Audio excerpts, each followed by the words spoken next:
Hi everyone, I'm Maggie Burns with WSRU News, and tonight I'm here with Keri, Byron, and Tory, Belleci. Is that correct? That's correct. Good, awesome. All right, so we're here tonight, and they are here from the popular Discovery Channel show MythBusters. So how are you both tonight? It's good. Yeah, Good to be here. it's really good to be here. It's Good. a little colder than California. We left and it was 70 degrees, and I don't know what it is out here, but it's pretty damn. Oh, I think it's pretty close to 70. I would say it's pretty warm, right? All right, so how did you guys initially get involved with MythBusters? I was trying to get into special effects, and my first entree was getting an internship at a special effects shop, and it just happens that my first day was also the first day they started filming MythBusters. Oh, wow. So organically, I just started helping out with it, and Oh. it wasn't a big produced show. It was kind of everybody around pitched Mhm. in, and sooner or later, I just ended up on the show. Wow, how perfect. Fall right into it then. And then I was working with Jamie and Adam for years. We all worked together in special effects. So we all worked at Lucasfilm doing Star Wars and Matrix. And then they broke off to go do this pilot, MythBusters, and then like a year later they were like, hey, can you come and help build? And we weren't really hired to be hosts. We were hired to be like background helpers.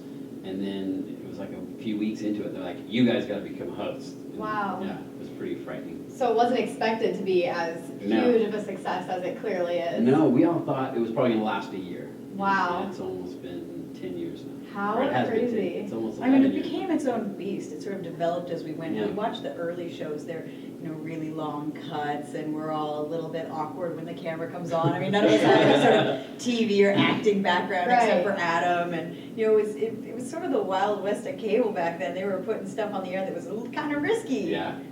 That's so what started the show in the first place? How did it come to be? Well, there's a man named Peter Reese who worked on a show called Beyond Tomorrow, which originally was called Beyond 2000, but was on for so many years that they changed it to Beyond Tomorrow. And he had an idea for a show that tested urban legends in a sciencey way. Okay. And for some reason, he just always wanted to live on a boat in San Francisco. Yeah. So he found Jamie as a host through Robot Wars and thought he'd be really good because special effects is sort of a Right. Renaissance man sort of trade. And Jamie thought, I don't really talk a lot, but I know someone who does. He asked Adam to come join him and do the pilot. Yeah. Wow, how cool. So throughout the entirety of the show, what would you say is the most exciting or shocking discovery or something that you've witnessed? Well, Tory's actually a woman. No, I'm kidding. Oh, okay, interesting. That's a shock to me. What? All this time, I've been going to the men's restroom. It's a tough question because I think it's a decade of experience. Yeah, the one defining moment for me when I knew the show was just insane was when we blew up the cement truck. And we took it out into this quarry. We filled it up with 850 pounds of AMFO, and we were standing a mile away. We blew it up, and in a second it was just gone. It was like a big dust cloud. Wow. But then a second later, a shockwave hit, and it was just like, holy crap! I am hooked. So for me, that was the moment of what the heck are we doing? Right. I mean, we sort of, with all the explosions and the guns and the interesting things that we do, for me the weirdest moment is when we got nominated for an Emmy, and all of a sudden it became very real that we were on TV, because we're very insulated in our little shop in San Francisco. It's we don't have a studio audience or anything, so sometimes you forget that a bunch of people are watching. But then we went to the Emmys and walked a red carpet with people taking pictures. It was so surreal. It was just like being in the movies. Yeah. It was the weirdest thing. So I'm surreal. sure. Because we're just constantly in the shop, dirty. I mean, TV is not glamorous at all. But then we don't have makeup. We don't have contrast this day where you're all dressed up, walking down a red carpet. You're just like, what in the heck are we doing here? So Right. Well, I mean, that's a wonderful thing to do, though. I mean, a great success is better than, what you had intended it to be. I don't think we had any intentions. No. We have been just, kind of living day to day because this is such a wild ride. Yeah. That's awesome.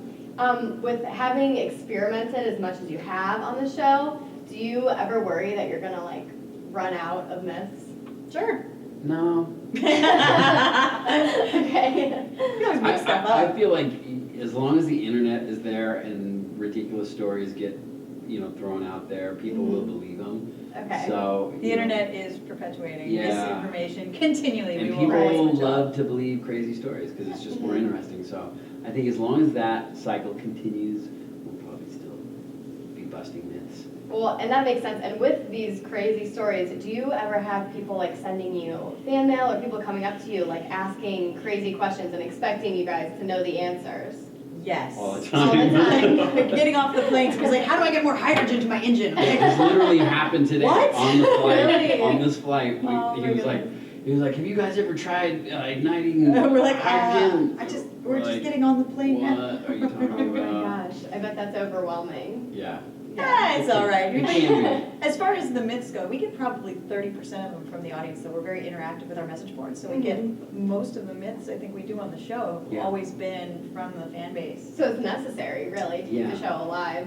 And it also allows us to, interact, and if we do, test something and it comes out, or they feel like we didn't test it thoroughly, we will go back and retest it. Right. And so it's this really cool, kind of instant gratification where it's like, wait, Right. you think we screwed up? Why? Okay, let's go back and do it again. So Right. it's very interactive with the fans. And Right, so the it message creates boards new. or somebody, we both have Twitter accounts and people will send us myths over Twitter that we'll bring back to the office because, Yeah.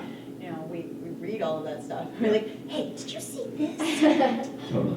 That's awesome. So what is the most extreme myth that you would like to figure out, personally? An elevator to the moon, maybe? Or upside down IndyCar.